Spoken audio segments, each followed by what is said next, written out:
Outlaw, what's up? Someone somewhere. Kokomo here. What's up in Elkhart? Well, you're about to see. We're going to let some people get in here.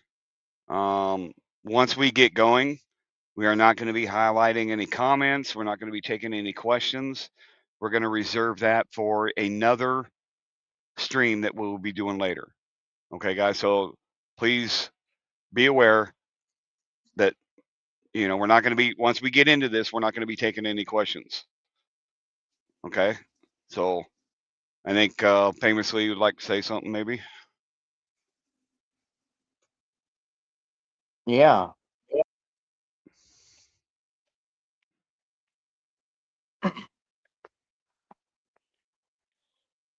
Yeah, we're just trying to bring people awareness to the corruption that's going on in Elkhart County. It's been going on. It's not like people aren't aware of it, but the people that have been looking through the documents and finding different things, finding nefarious documents that haven't been brought to the public involving many characters involved in corruption. It's just better to put it out there than to sit around and beat around the bush. People are still incarcerated. Innocent people are still locked up. And it appears that people are just out here in our community raking us over the coals and taking advantage of us. And those days got to end. Yeah. Anything you want to add before we get into it here? No, just follow the links if you want to read along. Be a little patient with us. We're not professionals. We're not getting help from the professionals. We have notified the people that need to be notified of our findings. The documents have been forwarded to the Exoneration Committee of Notre Dame, to the attorneys, and I'll leave it at that. All right, so we're going to start with this. Here a while back, we were doing some test streams on another program. And I don't know if you guys remember. Some of you were probably there, some probably not. But we asked Grok some questions about the corruption in Elkhart County and linking names and incidents and stuff like that. And this is what we come across.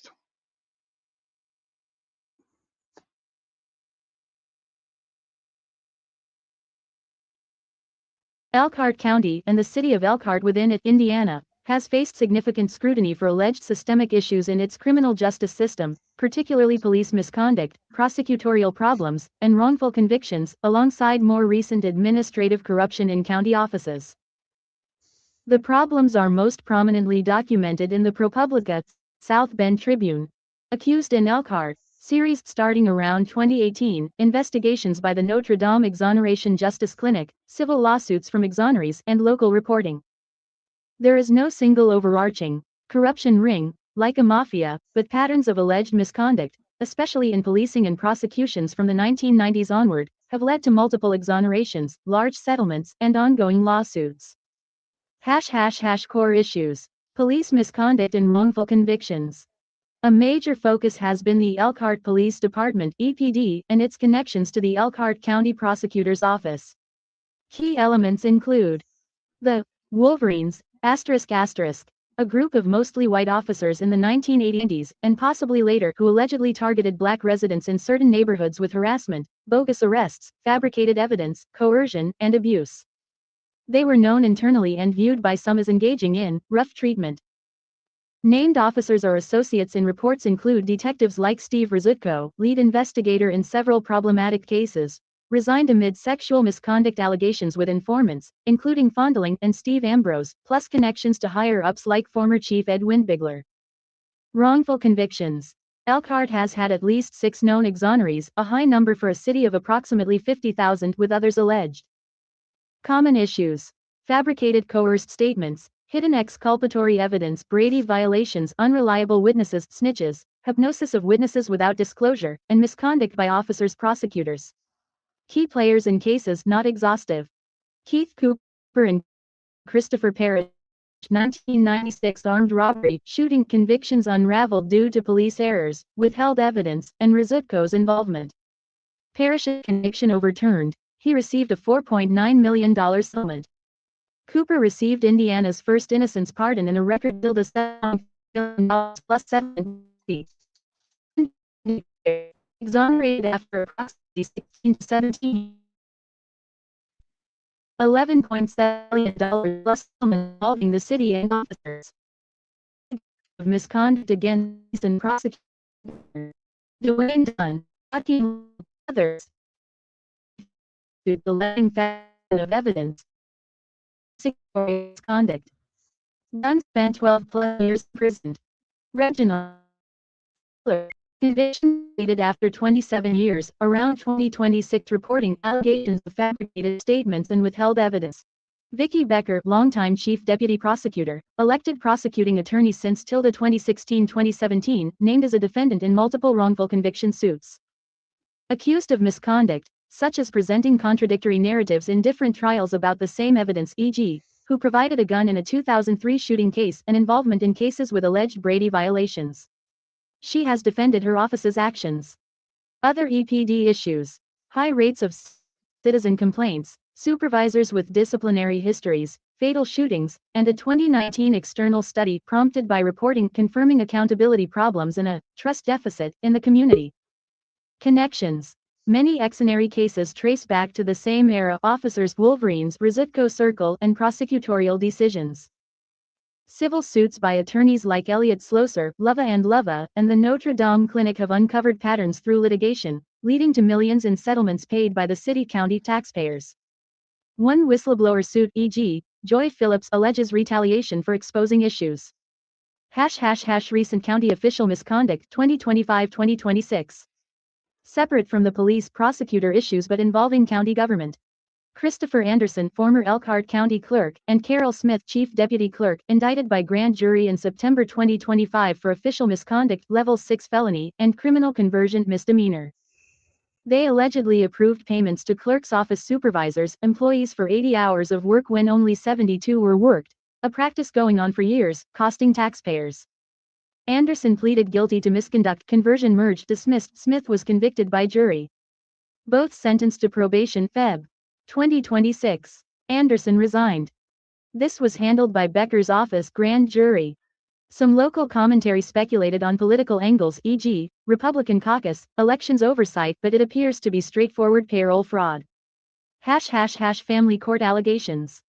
Separate complaints from mothers losing custody, accusing Judge David Bonfiglio and guardian ad litem Mary Rotz of mishandling cases, providing misleading reports, and bias, e.g., favoring fathers with concerning histories.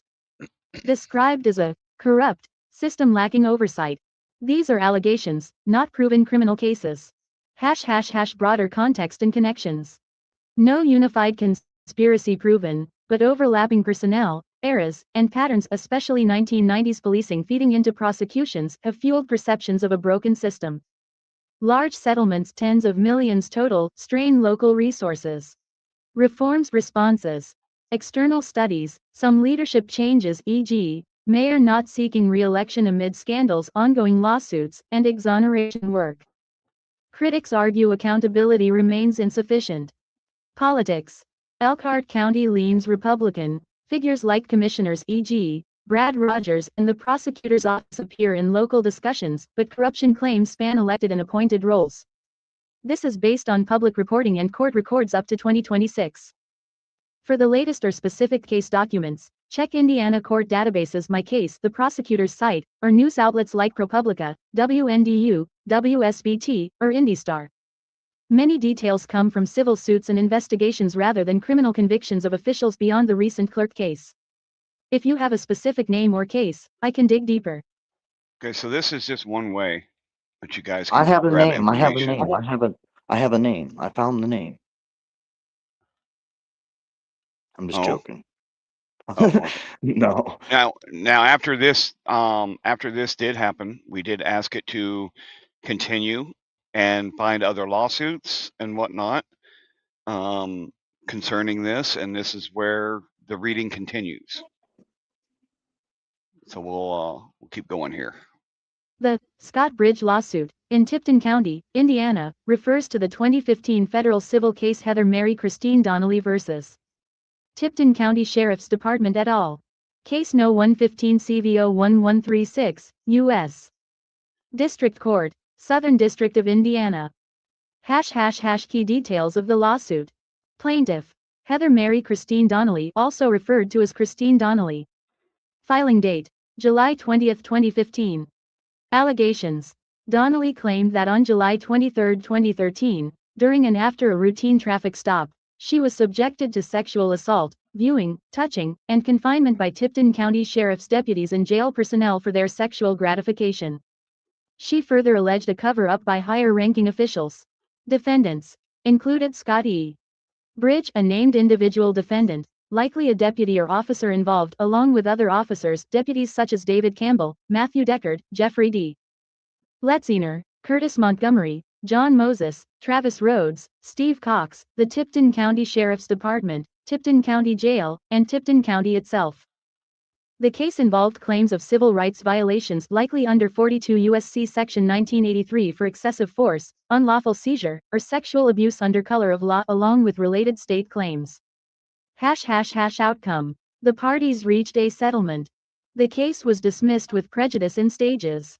Partial dismissals in May 2016 for most individual defendants, including Scott E.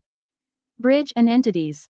Final dismissal for the Sheriff's Department and County on May 25, 2016. Settlement All right, terms including any monetary amount stop paid it by the then, bud. county. That's Hey, now there's our call out. That's Howard County's area right there. That read into a different case, then it jumped ahead of us a little bit on a lot of stuff. So that doesn't have nothing to do. The Bridge case doesn't have nothing to do with the Elkhart County case. But that's good information for you guys to see, because it shows a pattern of abuse in the state of Indiana, which this document that we're getting ready to show you is a document from the Supreme Court of Indiana. And what you're going to find in this document is that the Supreme Court of Indiana finds a way to have a tolerance for, in this document, for abuse of minors, spousal abuse. Also, the Supreme Court of Indiana acknowledges that when a child is raised in this environment and it only knows a certain environment, the Supreme Court of Indiana accepted a doctor's recommendation overturning a decision that had already been made and further victimizing a child that was raised in these circumstances. So the Supreme Court of Indiana has clearly established case law now that shows a tolerance for the behavior that we're going to present to you, that is a deputy prosecuting attorney that's been in the prosecutor's office of Elkhart County since the late 1990s. Under Curtis Hill, as you know, a former prosecutor of Elkhart County, he used to be a detective before that. He became the district prosecuting attorney elected in Elkhart County, and then later on was elected to attorney general. And as you know, he had disciplinary issues for touching the derrieres of women or being promiscuous. The rumors were always in Elkhart County, he wasn't called the prosecutor. He was, the promiscuous one in chief. So, as you know, he has a tolerance and a pattern of abuse when it comes to derrieres. So pay attention to what we're going to reveal to you. It's going to be shocking. I'd assume that a lot of you in this community that are leaders don't tolerate this behavior. I'm assuming that we don't tolerate this behavior. I'm assuming that if you're in these family and children courts and you've been accused of some egregious things, and these guardian ad litems have written nefarious and false allegations against you and use these same doctors against you, that your ears and your eyes are going to open up to what's going on before us, because this is the tolerance and the level of tolerance that the Indiana Supreme Court elected to put in a decision it made in a dissolution of marriage that was very ugly, and it involves someone that's a prosecutor in your community. This is also a prosecutor that serves in the circuit court. His attorney is the judge, a circuit court judge, currently, and he is currently presenting high-profile cases in this courtroom in a county where we have systemic corruption and many wrongful convictions. Let her rip, Midwest. Now, before we get to that, I'm gonna play a short video that is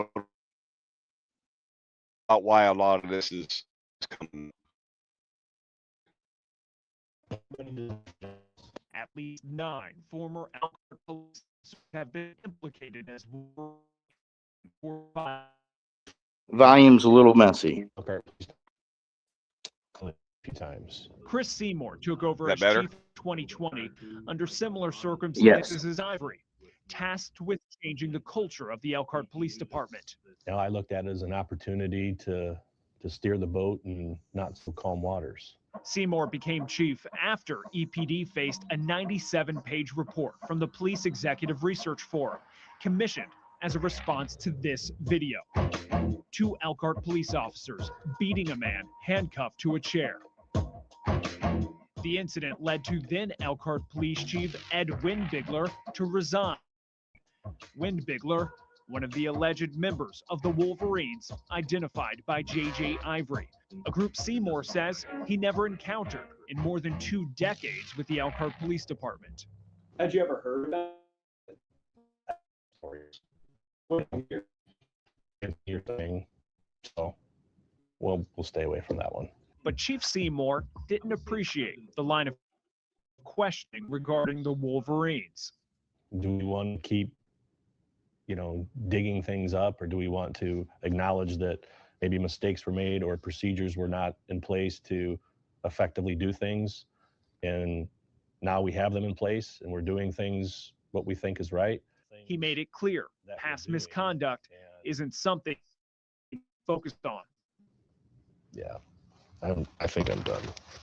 Well, and just to clarify, I mean, you're saying it's past, but Cooper was in jail up until very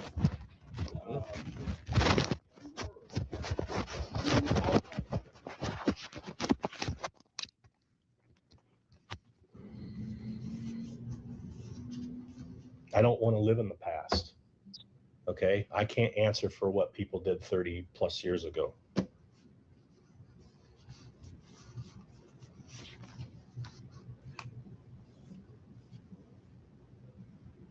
I know somebody can answer for what people did 30 years ago. Well, That's Michael that Cristofino. looks. That's Donald E. Pitzer, Dickie Elaine Becker, Curtis T. Hill, Mark Daggy, Mr. Sigsby, Mr. Rizzuto, Mr. Conway, amongst many, many more to come.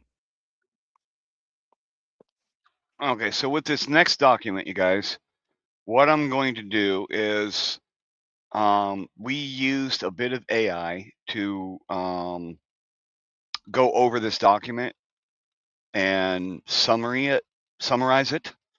So I'm going to read the summary, and every time we come up to one of these little blue numbers right here, I will click on it, and it will refer to a part in the actual document, which is in the description, of what they're talking about here. Okay, so I'm going to start out here. Key findings from the Elkhart County family law case. Famously, you want to tell them who this is involving again? After reading this document and seeing it online as initials, JP, or DP versus DAP, I was kind of There we confused. go. So we read the documents, got the cause numbers, and cross-referenced it, and you can go take a look for yourself. Donald E. Pitzer. Apparently another government employee that's Homeland Security should probably be aware of her behavior. But let's not get ahead of ourselves. Let's keep going. All right, so here we go. Family practices and boundaries. Co-bathing. Now this is what AI got out of this entire thing. The first thing that AI wanted to focus on was a co-bathing. During the marriage, the family, mother, father, and child regularly bathe together as a way to relax. Right there it is, right in the document. This practice continued until shortly before the parents separated. The court found no evidence of sexual intent or intimate conduct during these baths. However, it raised concerns about the appropriateness of such practices as the child grew older, especially regarding parent-child boundaries. There's that. Sleeping arrangements. The child often slept in the marital bed with both parents. Sometimes the father slept without bedclothes. And right there. In their own words, guys. Remember, this is an actual document. The court noted this as another example of poor boundaries, though there was no finding of sexual abuse. Parental backgrounds and training. Highly trained individuals. Both parents were described as highly intelligent and accomplished. The mother had advanced academic and professional credentials, including training in self defense, terrorism response, and weapons of mass destruction. Right there, in their own words, guys. The father was a deputy prosecutor with years of legal experience. The court recognized these strengths, but noted that high achievement does not guarantee effective co-parenting, especially in high conflict situations. You guys can pause after the video's over and read all this. You can read the Next, entire the smack appendix. butt game. Yeah, you can read the link is in the description, guys, to this PDF right on the website. The smack butt game and related concerns. Game details. The father allowed the child, which this child is a female, by the way. The father allowed the child to spank him on his bare buttocks as part of a game which also included smacking his arm. I'm just going to click on these little annotations here, and you guys can see it in the document. It'll be in the document itself, too. The court found no sexual intent in this behavior, but described it as another example of poor boundaries. These actions, along with co-bathing and shared sleeping, led to investigations and scrutiny, though ultimately the court found no abuse occurred. Investigations and outcomes. Allegations and investigations. Allegations of child abuse, physical and sexual, were made against the father, leading to investigations by the Department of Child Services, DCS, and the Child in Need of Services, CHIN's case. After psychological evaluations and further investigation, the allegations against the father were unsubstantiated. The mother was found to have contributed to alienating the child from the father. The court concluded that both parents had exercised poor boundaries but did not find evidence of sexual abuse. Both parents were granted joint legal and physical custody with a schedule for alternating weeks. Lessons and implications. Boundaries matter. Even well-intentioned family routines can be questioned in legal settings if they blur parent-child boundaries. High intelligence or specialized training does not substitute for appropriate parenting practices. The court emphasized the importance of clear boundaries and communication for the child's well-being. The major points that AI wanted to point out was the co-bathing. They were highly trained, the smack butt game, the sleeping arrangements, and the allegations that were made. All right. You have All in this screenshots, document correct? over here. You have screenshots? Yes, but in order to do that, let me stop sharing real quick. Let me Okay. get to them. Okay. While we're doing this, while I'm Have finding you them, seen or read maybe the ought to. thumbnail? There's a thumbnail on this video.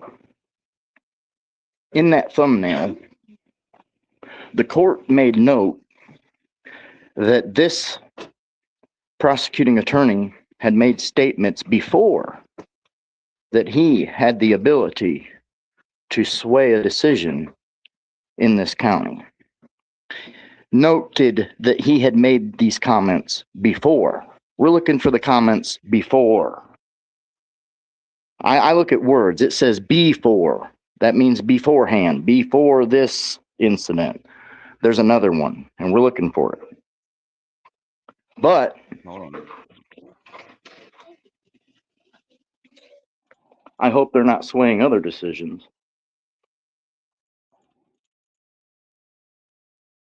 All right. So what I'm gonna do is go back here and now we got to present again. Share screen.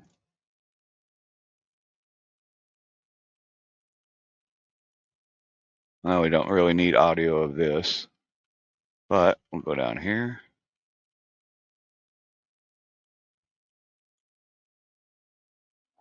Okay, bring it up.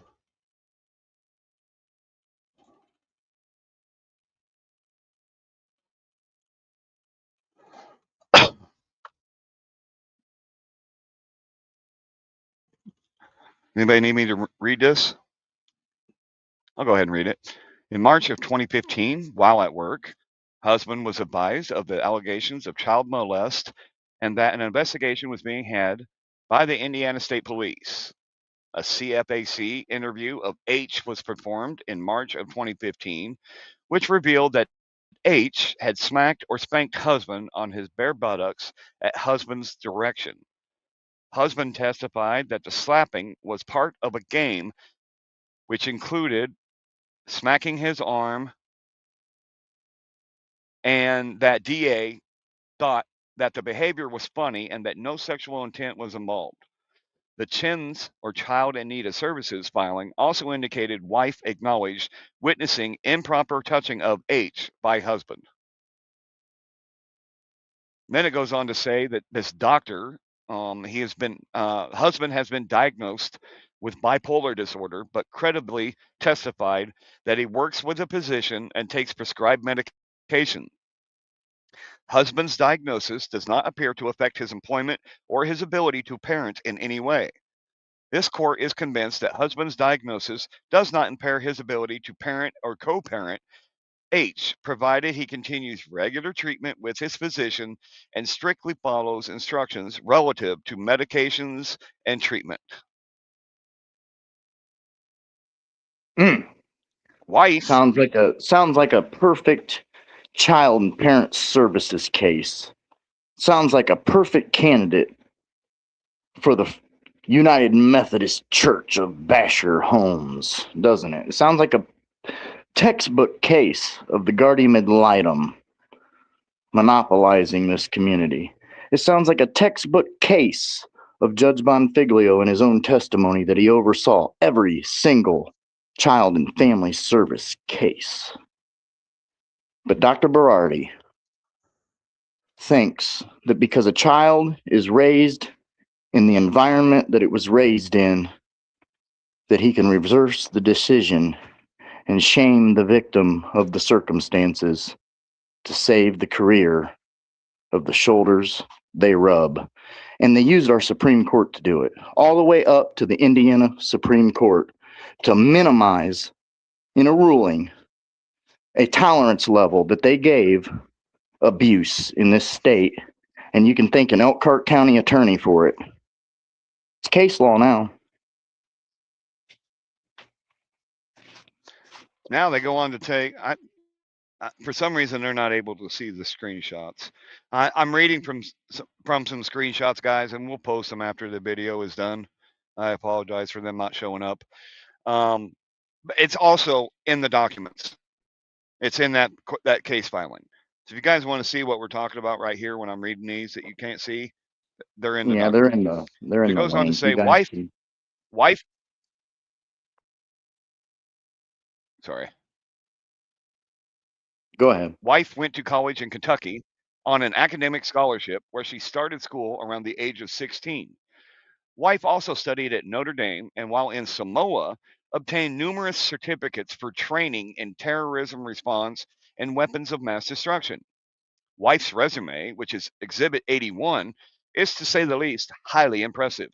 In summary, while slight in size and appearance, this court believes that Wife is a strong individual with advanced self-defense instruction.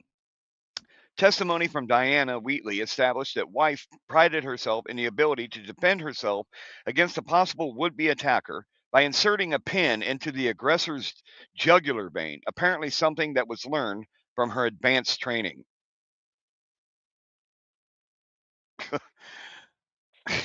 Well, I mean, if I'm ever out So, taking media notes and fall on my pen, you know what happened. in the same document, it does say that the petitioner is a deputy prosecuting attorney in Elkhart County, Indiana, and has been a deputy prosecuting attorney in Elkhart County for over 10 years. Petitioner has made statements. Again, the petitioner is a deputy prosecuting attorney for Elkhart County. Petitioner has made statements in the past that he would be able to sway court's decisions in this county. In the past.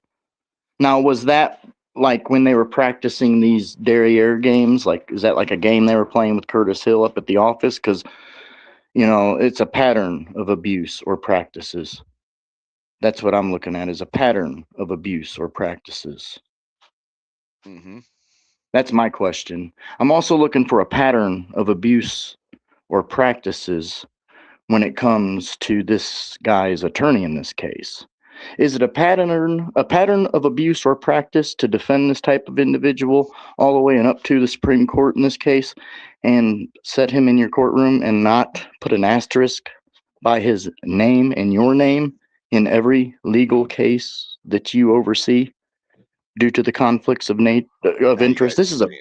This is a highly personal nature, a highly personal relationship regarding possible government secrets of the employed here. We got a prosecutor and apparently someone that works for the National Security Administration or Homeland Security, whatever it is.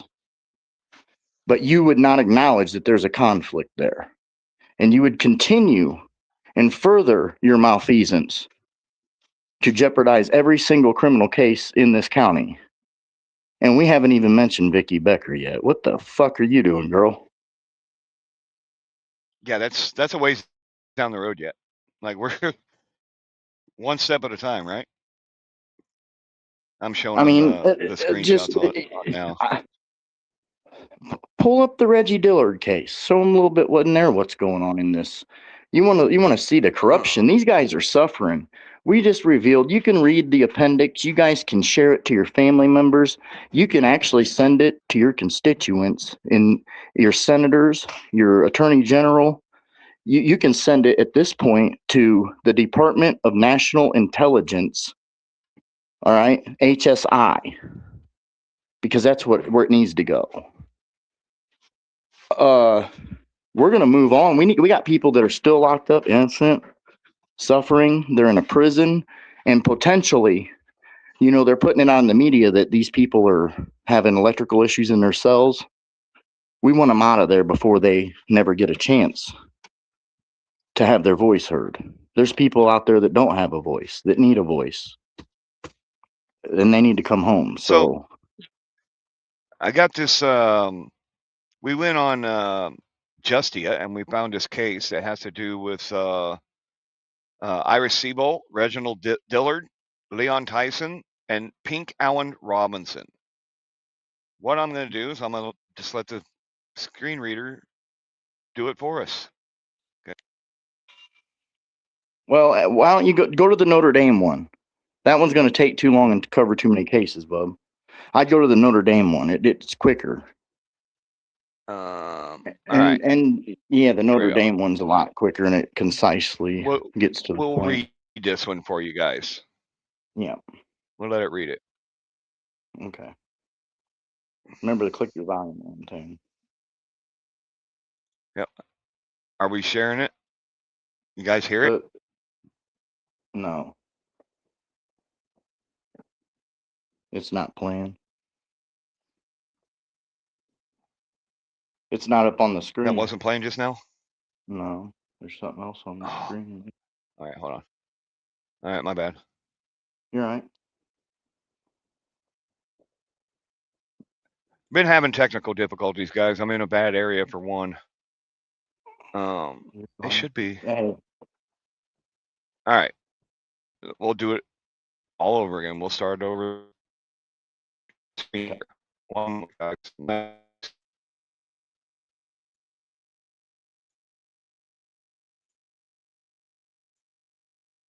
All right. How about now? no. It's the Notre Nobody Dame. can hear that? No, it's. That's what I don't got up remember. there. The Notre Dame one wasn't on an audio. It's a PDF file. You could probably have it read aloud if you do it from that page, but it's not really that big of a deal. Notre Dame was the. Can you guys see it? There's no reason to pull it up. I can tell you about it. All right. Now Reggie Dillard was, well, we need to read this. I don't want to misquote anything that's on there, man. I just don't. Yeah. Let me try it again here and make sure this is working. I'm not going to misquote anything or put anything out there that's not. Absolutely. Legit. Let's try it again. See if this is. It's not even showing what you're trying to show. Notre Dame Exoneration Justice Clinic client Reggie Dillard exonerated after 27 years of wrongful imprisonment. Published February 24, 2026. Was that being heard? Yeah, but it's not up on the screen. Up in the chat. You guys can hear that? You got something totally different on the screen than what you're trying to present to people. So it needs, like, what you're trying to show. Justice. Yeah, but what's on the screen is not that. Okay, you can go. Yeah, I'd let it read from there then, because you got to. I see it now, the black screen. My bad. Dark background. You good? You good? Author Ariane Kalingo. Reggie Dillard, a client of Notre Dame Law School's Exoneration Justice Clinic, is pictured with members of the clinic shortly after his release. Reggie Dillard, a client of the Notre Dame Law School Exoneration Justice Clinic (EJC), was exonerated on Monday, February 23, after spending 27 years in prison for a crime he did not commit. Dillard was convicted of murder in 2000 based on the 1998 shooting of Christopher Thomas in Elkhart, Indiana, and was sentenced to 65 years in prison. A special prosecutor, Marshall County elected prosecutor Nelson Chipman, agreed to vacate Dillard's conviction on Thursday, February 19, and Judge Christopher Spataro signed the order dismissing the criminal charges, officially exonerating Dillard. The EJC filed a petition for post-conviction relief on Dillard's behalf in Elkhart County Superior Court in July 2022. Extensive litigation followed, including proceedings before the Indiana Supreme Court in which the clinic requested the assignment of an impartial judge. After a special judge and a special prosecutor were appointed, the court held a two-day evidentiary hearing that began last Wednesday, February 18, and concluded on Thursday, February 19. Reggie Dillard is pictured with members of the Notre Dame Law School Exoneration Justice Clinic following the evidentiary hearing. The EJC presented new evidence at the evidentiary hearing last week. Following the close of evidence, the special prosecutor concluded that Dillard's constitutional rights under Brady v.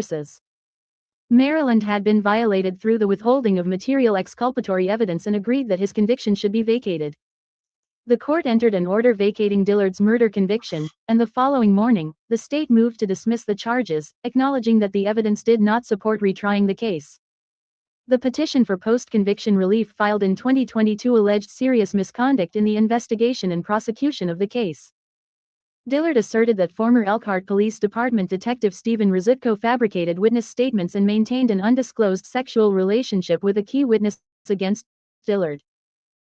Following an internal affairs investigation, the Elkhart Police Department found that Rizutko engaged in improper sexual conduct with informants in criminal cases, but this information was not disclosed to defendants, including Dillard, for decades. Dillard also alleged that exculpatory and impeachment evidence was withheld, including benefits provided to key witnesses and compelling evidence implicating two other men in Thomas's murder. Reggie Dillard walks out of prison following his exoneration. In a message to the entire EJC team on the morning of Dillard's release, Professor Jimmy Gurule, founder and director of Notre Dame Law School's Exoneration Justice Clinic, wrote, "As you know, last Thursday, following a two-day evidentiary hearing, Judge Christopher Spataro vacated Reginald Dillard's 2000 wrongful murder conviction. This morning Judge Spataro dismissed the criminal charges against Reggie with prejudice and ordered his immediate release from custody. As the result of the hard work of many of our clinic students, past and present, Reggie has been officially exonerated. Later today, Reggie will regain his freedom and be reunited with his family and friends." Immediately after his release, Dillard spoke to members of the EJC who gathered outside the prison to welcome him home, offering a heartfelt message of gratitude and hope. Reggie Dillard speaks to members of the Notre Dame Law School Exoneration Justice Clinic immediately following his release from prison. "Thank you. I've got a lot of people that care for me," Dillard said. "There was a time when I was the voiceless, and now I've become a voice for the voiceless, and I plan on being that voice." EJC staff attorney Kevin Murphy emphasized the broader significance of the exoneration while speaking with Dillard and members of the clinic team outside the prison. "It's a day that we also must take to look at this Elkhart criminal justice system and make it better and take a step forward," said Murphy. Reggie's freedom and Reggie's exoneration today is a huge step along that path.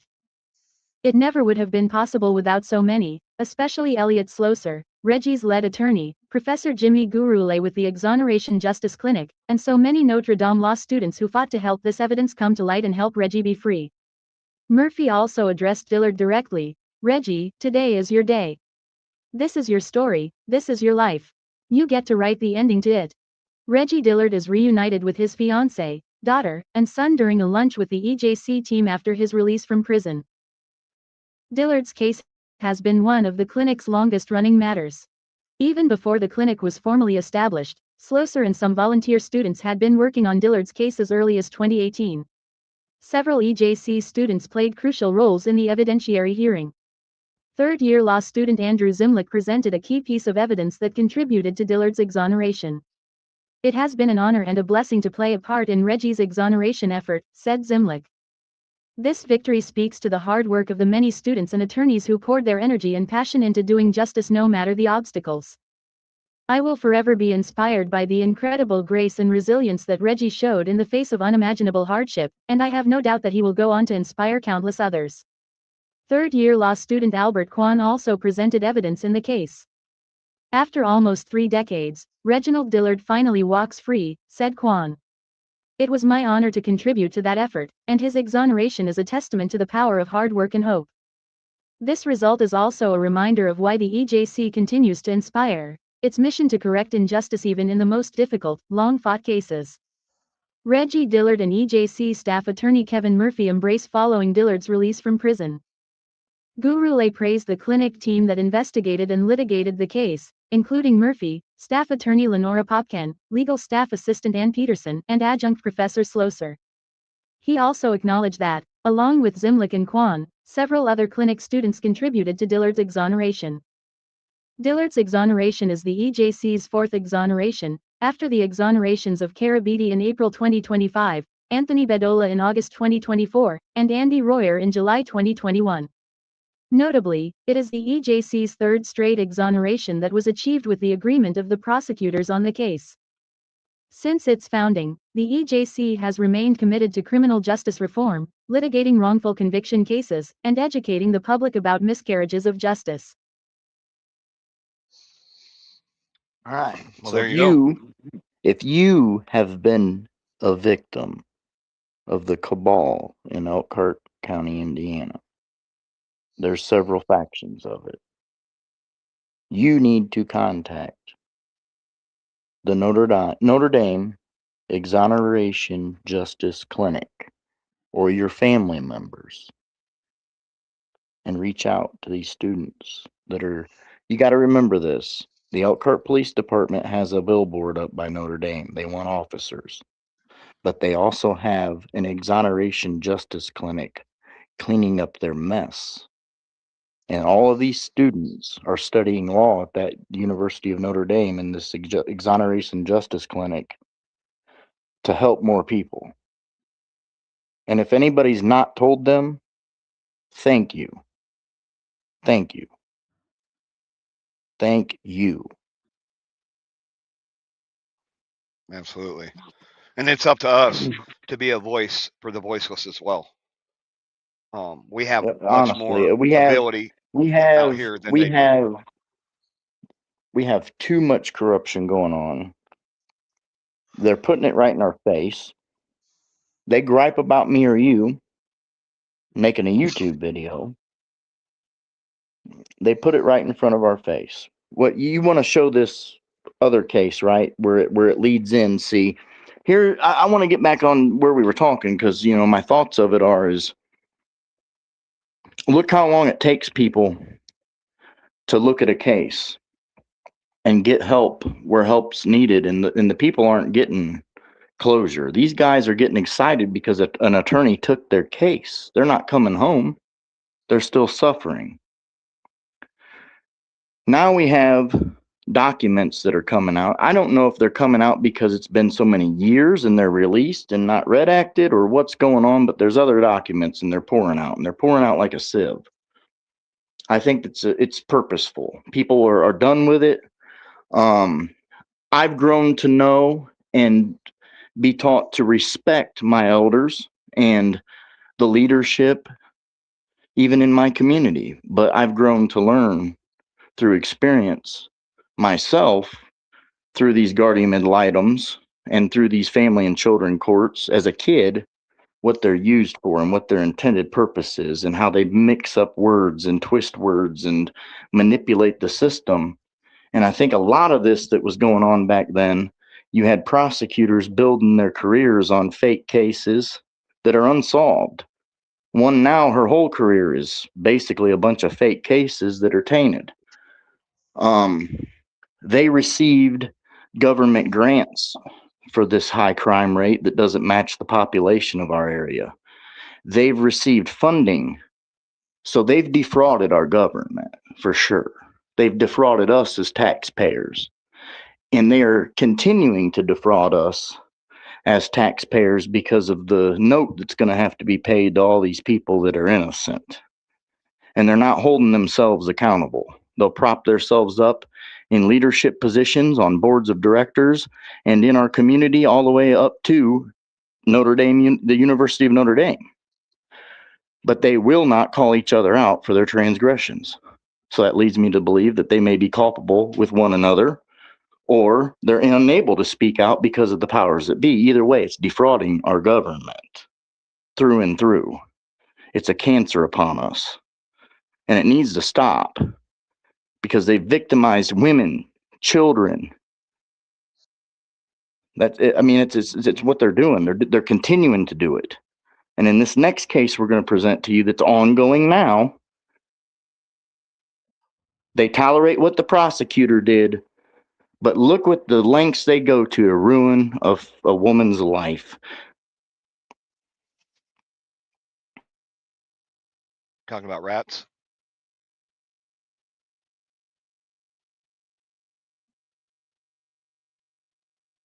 Famously.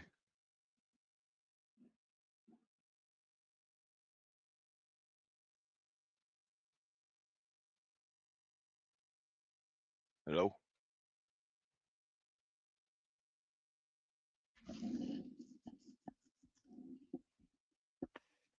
Yeah, rats is one, but it's the Franklin one.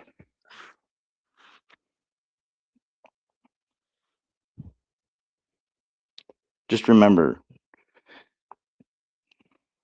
you have a right to gather information about public officials continuously. It's a cardinal function of your First Amendment right. Is this the one 3 through 11 or the other one? Yep, that's 3 through 11. That'll be the last one we read. All right, here we go, guys. In July, Ms. Roth submitted to Judge Bonfiglio her report and recommendations on custody id. 10. Ms. Roth didn't meet with Ms. Franklin, Mr. Pfeiffer, or the child beforehand id. On July 20, 2023, Judge another id. The hearing was 18 minutes, without either side the id. Judge Bun awarded Pfeiffer the ended. On process report without evidence. Franklin scheduled an appointment with Dr. Sibbett, received drug screening results, and was previously evaluated by our licensed bid. 10 to 11. Franklin says she complied with the court's drug screening requirement bid. 10 to 11. She alleges, however, Mr. Pfeiffer's attorney, Thomas Tipp, contacted the drug screening staff there to results to the court. Later, Mr. Hey, Midwest, pause it a minute. Yes, sir. Bid. I don't know what it's doing. I don't want to. It's just pixelating. It don't even sound like it's. You know what I mean? Else having issues with this? Anybody hearing it okay? Or Yeah, put a one in the chat if you're hearing it okay. I can go over this case a lot easier than letting that do it. I can just tell you what's going on. Okay. The judge is immune. A judge is immune, you guys. Most of them are immune in all the things that they're doing right now. And maybe that's why they run for judge, so it covers up all the stuff that they did before. I don't know, but they're immune. The guardian ad litem acting in her professional capacity, I'm not too sure of, depending on what she did. But DCFS is a Department of State. They're immune. They get the slide. DCFS was proven in Indiana to be unsafe and defunct. There's rulings on that. They took this woman through the cleaners. Her apparently it was a family dispute turned into custody dispute. You go down, you can pay an attorney in Elkhart good money and probably get what you want.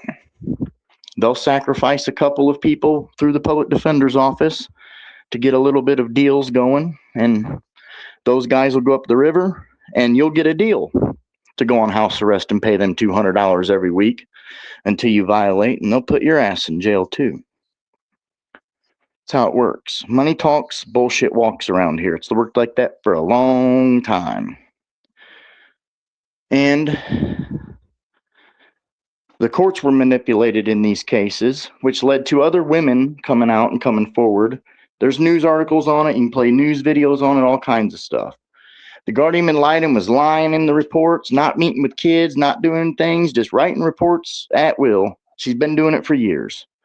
And then they got a doctor that goes right along with it. They want you to see their doctor. They don't want an independent doctor. They want you to see their doctor because the deck's stacked against you, like the victim at the prosecutor's house. That's exactly what goes on in these courts. It's a continued pattern or practice of systemic corruption or abuse. It's a pattern or practice. And it continues. Now, the things that perk my ears up to it is when I'm a YouTuber, right? So I'm not like creating every day. Hey guys, welcome to my YouTube. Hit my like, subscribe. I'm not doing that every day. I put my content on YouTube to get an answer for the people that are wrongfully convicted and don't have a voice. All right? I don't want nothing out of it. I want them home. I experienced it myself. It's not about me, it's about them. It's about where you live, what you've experienced, what you see, and what others don't. So when I'm on YouTube and videos are recommended, right. So when I'm on YouTube and videos are recommended to me to watch about my area, I watch them, especially when it's history. Kind of tells you a lot. And then lo and behold, of all the places you could be in Elkhart, Indiana, on Harrison Street, next to the only liquor store that's open till 3 o'clock in the morning. Usually there's like two old retired cops. It's, the history of knowledge is two cops worked in there, or ex-cops or whatever. It's the ghetto liquor store on Harrison Street. And it's got a club by it, apparently. And they brag about this club, but this channel that brags about this club has county commissioners. Well, he may have passed, but the county commissioners on there. They have the first like historic videos of the courthouse on there. They have the bell from the courthouse on there. They have Irv Polk, who was part of Lifeline out of Elkhart. Lifeline. We're gonna play bits and pieces of some of these Yeah, videos too, guys. you know, so a lot of this stuff is like, hold on here. These are, you know, pillars in the community.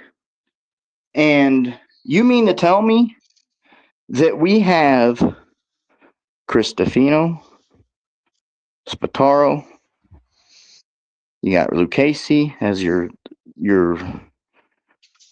county commissioner, you got Rodino used to be your, and then you've got Cataldo, Bonfiglio, 6 or 7 that they're all part of the same club.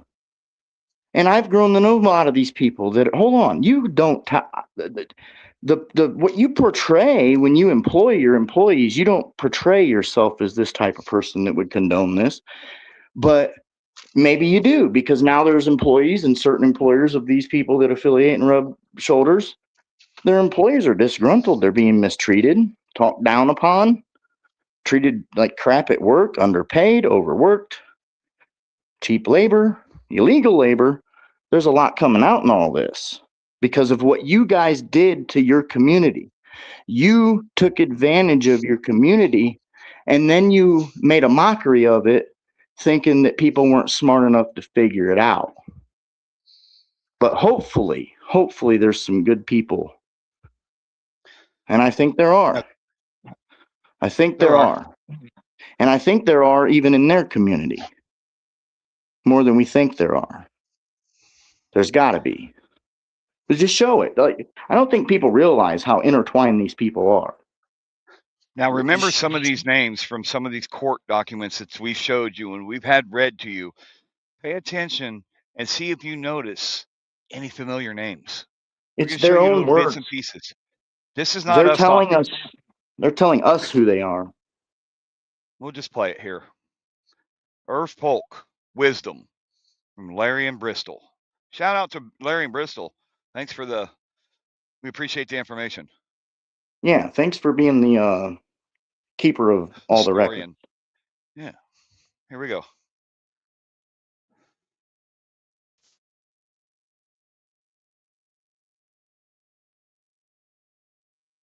It ain't up there, Midwest. Oh, shit. At all. Hold on. I screwed up. I forgot to. You got to pull it up in that other tab. You're all right. My bad, guys. Which one is it? It's this one. You said why nobody watches your YouTube channel. Yeah. No one watches your YouTube, asshole. Oh, wait. I got that somewhere. No, we'll get that later. My full name is Irvin James Polk. And then at the end of my 7th grade, I moved to Elkhart. Mom and Dad were assigned a church just a half a block from Lifeline. As I look back on that now, I'm thinking, wow, God had his hand on me then. He knew exactly where I was going to spend 46 years of my life. But after I graduated from Taylor, finally, in 1961, that's when I came back to Elkhart, because Elkhart was the town that I liked the best of all the towns that we had lived in as I was growing up. I loved the little church that Mom and Dad pastored. Dad's funeral was at that church. I met my wife at that church. We got married at that church. And so this has just sort of been my little neighborhood for years. My church, my home, my work at Lifeline, and where my wife taught were all within a 2 or 3 block radius here. It was a real struggle for me to find my place in life. It was probably 10 of the most depressing discouraging years of my life. So in September of 63 is when I quit my job at Excel and began working with Lifeline. So that was how I got my beginning. And like I say, it was a rough 10 to 12 years, but God knew that I was not mature enough to start when I thought maybe I should. Well, my wonderful wife, she's a gem, but I met her at our little church just up the street here. She wasn't a Christian then. She had never heard of Taylor University. She grew up in Indianapolis. She accepted Christ at Taylor, and now she claims Taylor as her college. But that's how I met my wife one Sunday at church. She was sitting on one side and I was sitting on the other. And a couple of years later, we got married in 1965. How did I stick with my job for 46 years? People often ask me that question. And it's a very simple answer. It's because God put me there. Well, I think obedience to God is the key to happiness. It reminds me of my favorite hymn, which is trust and obey, for there's no other way to be happy in Jesus but to trust and obey. We can be obedient and trust him in any vocation that we're in. Especially since I've had my pancreatic cancer, kids have come out of the woodwork. I hear from lots and lots and lots of kids. They stop by, they write me notes, they call. Seldom a day goes by where I don't have 2 or 3 former Lifeline kids just stop in to see how I'm doing and see how things are going and see if there's anything they can do. This is sort of an alumni place for a lot of the kids. A lot of the kids don't make it through high school, but they've got this place to go back to.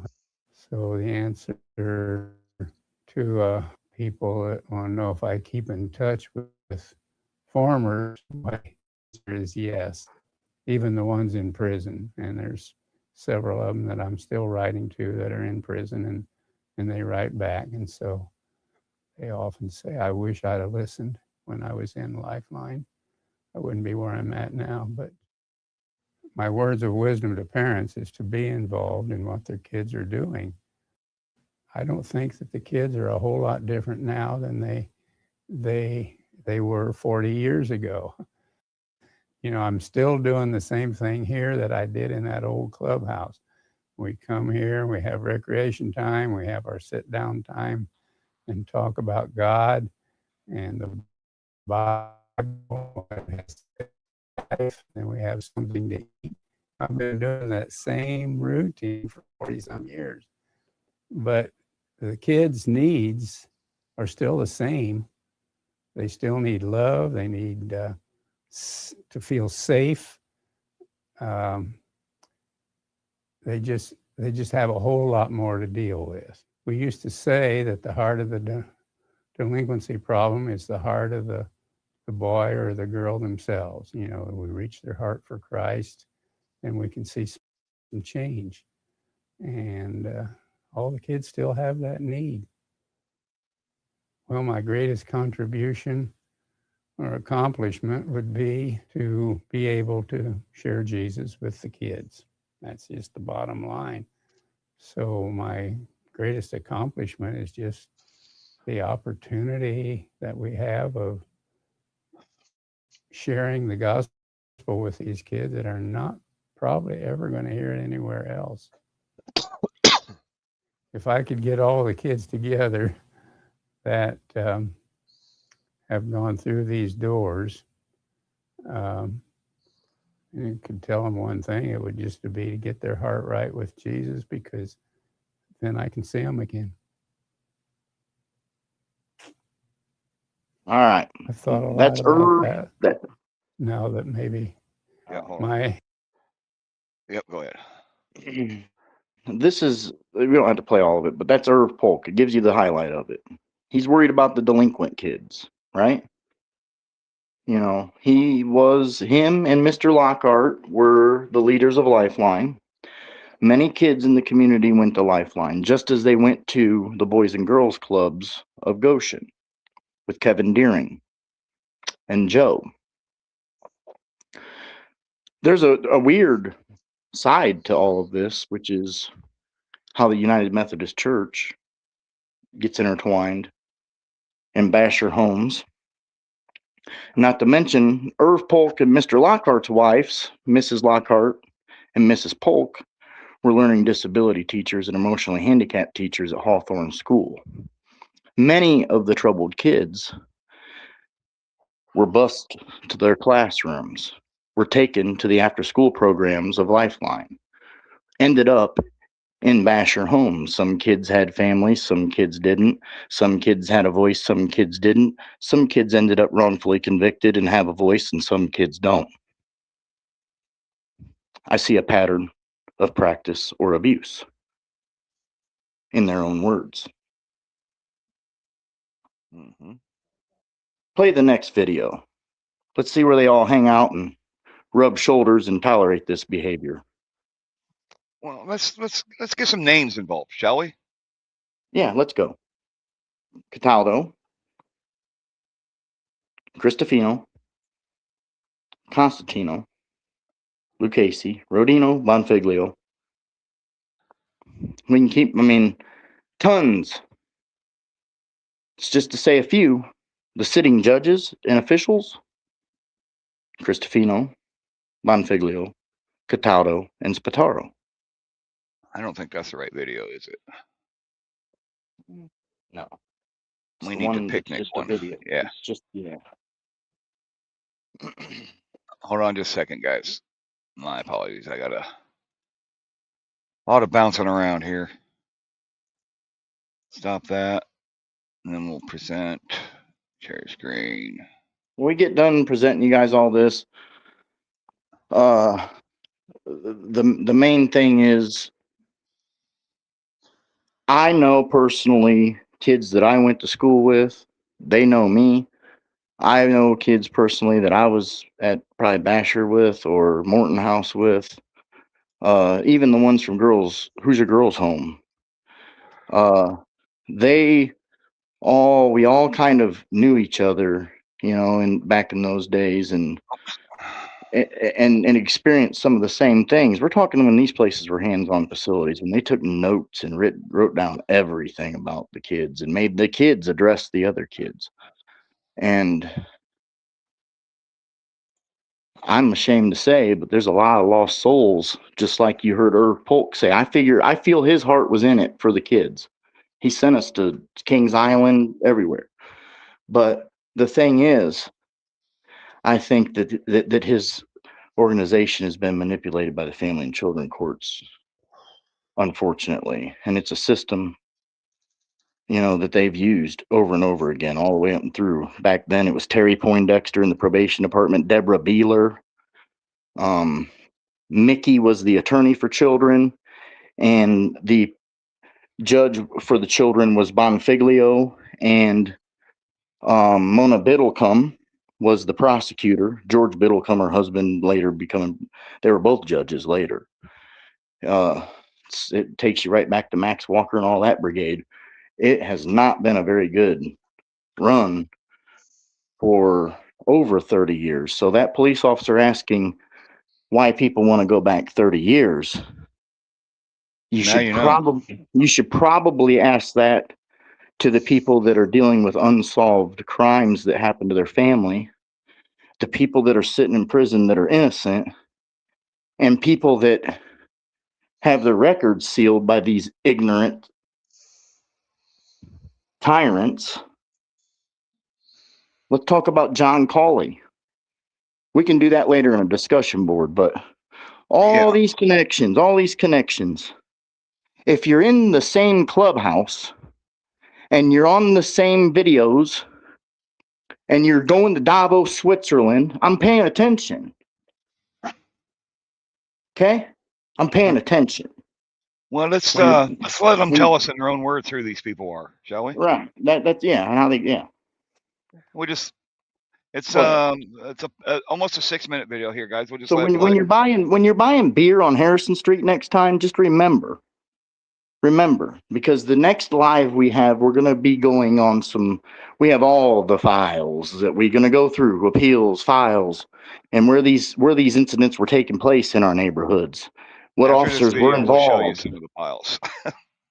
Yep, there you go. Here we go. Thumbs up. You can hear it.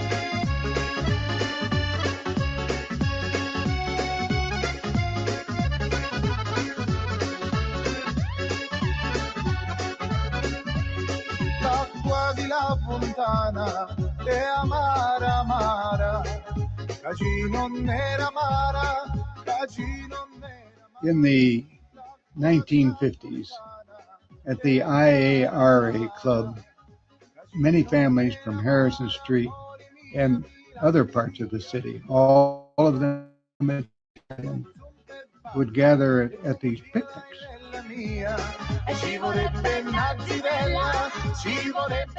The DCOs, the Del Prates, the Miniquilos, the Montaganos, the Ivanillios, the Yanarellis, the Manellis, the Marqueses, the Farrows, the Trecalos.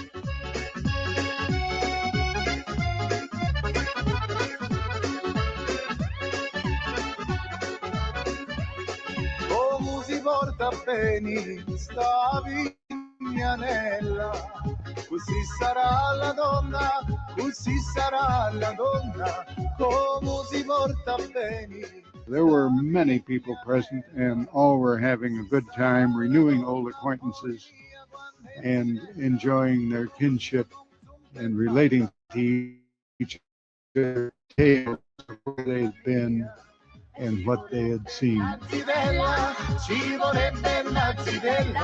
The De Vitros, the Del Regnos, the Trovatores, the Rinaldis, the Patinellis, the Dedarios, the Campanellos, the Capolettis, the Batistas, the Antonellis, the Stratis, the Robertos, the Bibbos, the Balancios, the Serafinos, the Rodinos, and the Russos.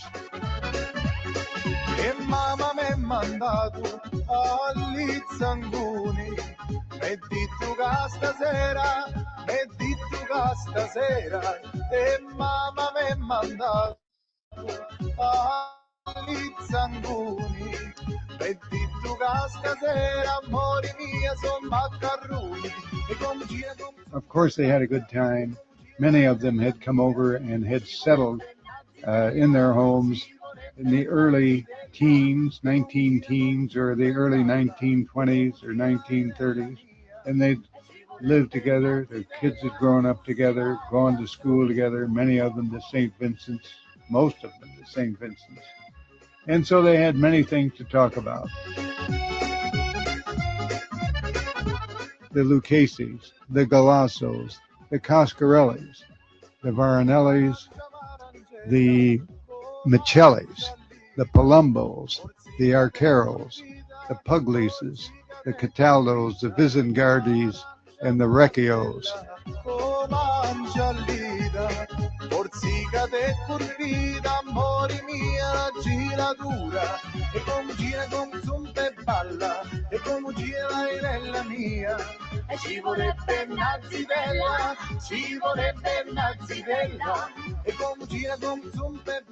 By this time, in the early 1950s, many of the young men from these families had gone off to war and gone back to distant lands, some even to Italy, the land of their ancestors, and had fought there on behalf of the United States Army, and they were home.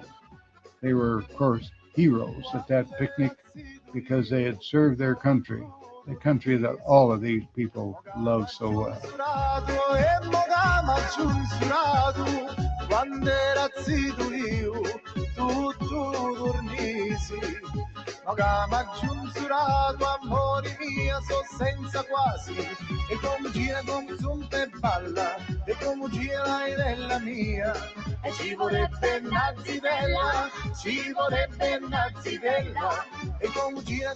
Among those that came later and stayed perhaps later were the Sansalos, the Bonfiglios, the Montaneros, the Campanellos, the Ursos, the Bergants, the Kekios, the Catapanos, the Fortinos, the Papas, the Antisdales, the Dentis, and the Spiritos.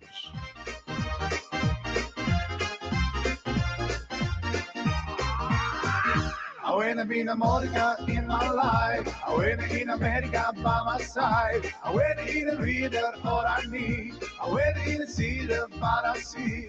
I let it in the sand in the sound. I wanna be in America, my lord. I wanna in a Jessica, you are in. I wanna be in you, mess to your name.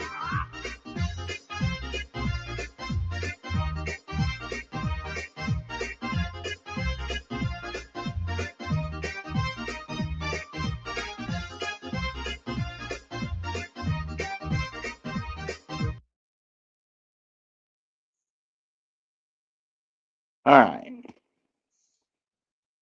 Did we lose you? Nope, I'm here. All right. So, not accusing everyone in that club or in that heritage or history. I know there's people involved in that don't tolerate the behavior that comes out of the associates that try to run under and ride on the coattails of others.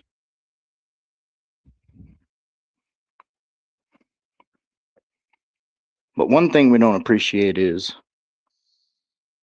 the business structure next door to all these people that love our kids and want the best for our kids. We're tired of them victimizing our kids and our families and our people. But one thing you can do is quit selling our kids alcohol out of your door right beside where your clubhouse is. Where there's an interior door connecting them. Quit. The jig is up. The news is out. Quit. Quit treating your workers like shit in your restaurants. And your dirt won't pour out. Quit taking over all these corporations and trying to consolidate them and putting nefarious people up in the CEO positions of these companies, big ones,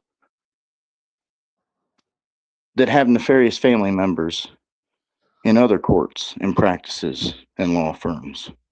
Quit. We got all your paperwork. We're just getting started. We're going to have to go live again because we got other stuff that we got to talk about, but we're just going to have more fun with it. Well, we'll just give you a little taste. For those that may doubt. Do you have the documents of that where the excise police went in there? I don't know if I have that. Because I mean, the connections, I'll talk about it a little bit to elaborate. You got a liquor store at Siciliano's, you guys. Like, do you understand how many appeals have came back of your current sitting acting chief of police in Elkhart, Andrew Whitmire? Do you understand how much these entities are being used inside of your government for the furtherance of the DEA and ICE and drug enforcement agents? They call it ICE here. It's not the immigration, it's different. But why is it the same places? Do you know who the biggest slumlord of this neighborhood that's the most dilapidated? They're the most proud of this neighborhood, but it's the most dilapidated and crime-riddled, infested area. All the way up to cockroaches, bed bugs, you name it. And they're proud of that area. It's like they're stomping grounds for every case they have. You can watch them drive right from the police department down to the end of the street at Main Street, jog over to Marion Street, and 2 blocks down, they are right here in this area that's their honey hole for crime, homelessness, people laid out in our streets, strung out. Why does it keep happening? Your best friend runs the faith mission. It's like a system of practice or abuse. Wouldn't you say, Midwest? I was, yeah, absolutely. And I was just going to point out that what you guys are seeing on the screen is documented proof This is just one folder of one server of information that we're And showing there's you. 7 or 8 servers. I was And then scrolling for like 5 minutes and couldn't even get to the top of it. I got about halfway I through it. scrolled all day and you can't get to the bottom of it. So this just goes to show you that when people say they have it all, well, I can't say when people.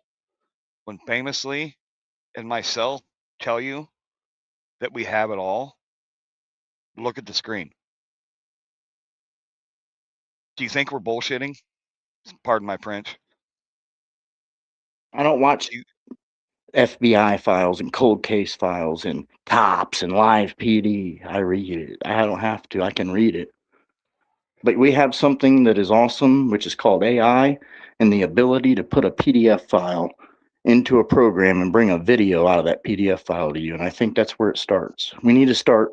They don't want to go back 30 years, so we need to start bringing mini episodes of every single transgression there is, every single PDF file that comes out.